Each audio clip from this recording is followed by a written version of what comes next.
immediately confirmed. Say what you want about the quality and predictability of Marvel movies these days, I know I have, but one thing they've always known how to do is slap together a fucking good trailer. I mean, damn, they managed to make Age of Ultron look like a masterpiece in the making, and we all know how that one turned out. But Jesus, this trailer was without doubt a 127-second cure for insomnia, telling us practically nothing about what this movie's about, who the antagonist is, what the stakes are, who the characters are, what anyone wants, or what the fucking film's even about. And if this is emblematic of the movie itself, then shit, man, Marvel could be staring down the barrel of their first actual flop. You serious? Anyway, I guess I better try to make some kind of sense of this. The trailer begins with some long, tedious shots of a desolate shoreline, accompanied by The End of the World by Skeeter Davis. Subtle stuff, Marvel. Anyway, a bunch of cavemen... Whoops, that's the gender-exclusive term right there. I guess I should check my privilege. Cave people are messing around in their village, doing whatever cave people do of an afternoon, when a giant space triangle suddenly decloaks in the sky overhead. What's an exciting ship design right there? Truly, this just screams intrigue and excitement to me. Anyway, Robb Stark is up on the bridge, standing around and thinking about how lucky he was to bail out of Game of Thrones before it got shit, when a random lady walks up for a quick chat. It's beautiful, isn't it? Not really, love. It looks pretty fucking boring to me. Cut to a quick shot of Angelina Jolie and Salma Hayek to remind the audience that they are in fact in this movie, but all I could think in this moment was, damn, how come Angelina is like 10 years younger than Selma, but somehow manages to look 10 years older? Anyway, the gist here is that the Eternals are some kind of immortal guardians that have been guiding and influencing the development of humanity for thousands of years, inspiring technological and cultural developments that have carried us from the Stone Age to the Industrial Revolution. Each one of them's got a specific skill or whatever, like warriors or inventors or magicians, that they use to benefit the others. Throughout the years, we have never interfered. What? Seriously, I really think you should have taken a step back from this one and considered the implications here. I mean, you've just openly admitted to directly influencing the entire course of human evolution for thousands of years. What the fuck do you think that is, if not interference? It's like that time that I got my mate, Crazy Dave, so drunk that he tried to climb the wall using just his lips. Then I handed him his car keys and told him he needed to get home right now because his girlfriend was cheating on him. Yeah, don't worry, officer. So it wasn't uploaded. I'm sure it wasn't uploaded. I think I just uploaded the other thing. Sir, I didn't interfere in his night out in the slightest. Not that you can prove, anyway. Also, are you really telling me that you love humanity so much that you just decided to sit back and chill during the multiple extinction level events that have played out in the MCU timeline alone? Like, were you just scratching your arses when Loki opened that portal to the Chitauri homeworld over New York? Or Ultron was about to drop a city from orbit to wipe out humanity? Or Thanos wiped out half the life in the universe?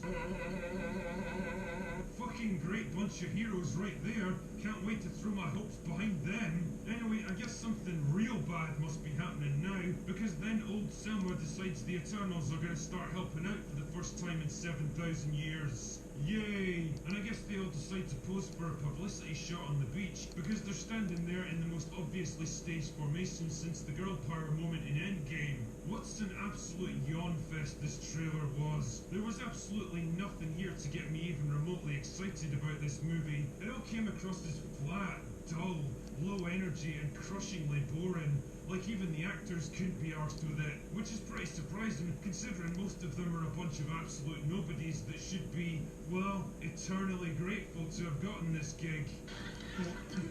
The other problem that jumped out at me, particularly in that final shot, is how fucking many of them are in this film. I mean, it's always a struggle to balance a big ensemble movie with lots of central characters. The Avengers understood this fact all too well, which is why all the main players got their own films to establish their backgrounds and personalities first, before throwing them into the mix together. When Tony's deep-seated resentment made him act like a dickhead towards Cap, or Thor proved to be an unpredictable loose cannon who acted without giving a shit about the the rest of the team, you totally understood why they were doing it, because you knew the experiences and history that had shaped them into who they were. In short, you already had a strong sense of their personalities and motivations before the movie even started.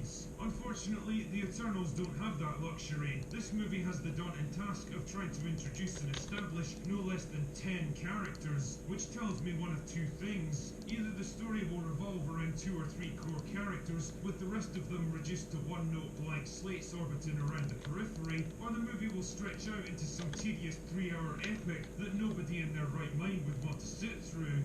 Neither option is particularly good, and if you need an example of a movie that tried to throw together a big ensemble cast for the first time, then I present to you, ladies and gentlemen, Justice League. For me, it all adds up to a big ball of nothing. A drab, lifeless kind of movie about a bunch of drab, lifeless characters awkwardly retconned into an increasingly convoluted MCU with the most flimsy of excuses for their previous lack of involvement. The fact that it's taken Marvel so long to reluctantly shit out this trailer also tells me that they don't have a whole lot of faith in it either.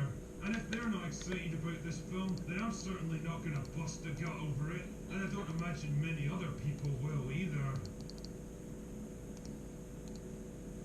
Anyway, that's all I've got for today. Go away now.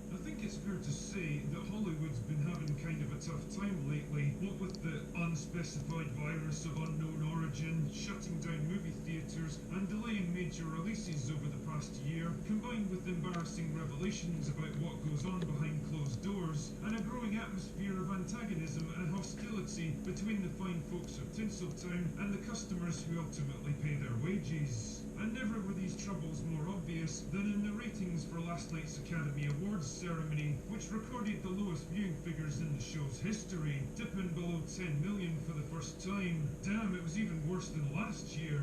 And it got me to wondering, how exactly did it come to this? I mean, I'm old enough to remember a time when the Oscars was still an exciting event that had people buzzing with interest and speculation. Yeah, it could all get a little bit self-indulgent and excessive at times, and there probably weren't many people on the edge of their seats wondering which film was going to win Best Sound Design or Best Makeup, but generally speaking, the Oscars were an important barometer for the way the industry was going, and any film that won Best Picture was probably something you should pay attention to. But over time, it all began to change. As the years passed, the atmosphere changed from a celebration of film to a denigration of modern culture. More and more people used their time on the podium to push their hastily concocted political opinions, comment on the social issues of the day, and of course, rail against the Orange Man for some cheap applause. This kind of unwelcome political diarrhea all went hand in hand with demands for nominees to be picked based on their demographic makeup rather than the quality of their work.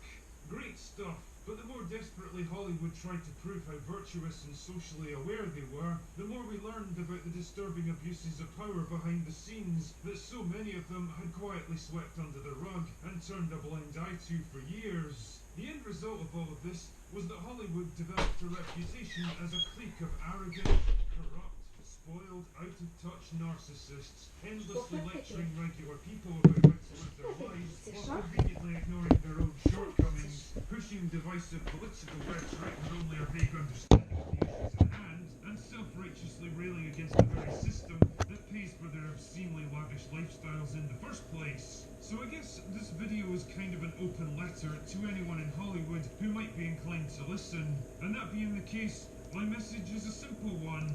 Fucking stop this insanity. Stop trying to lecture us. Stop pretending to care about things that you absolutely don't take a minute out of your life to actually support. Stop using your platform as an excuse to push your own political views. Stop trying to inject it into every movie and TV show that you produce. And most of all, stop pretending that you're even intellectually or morally qualified to talk about this stuff.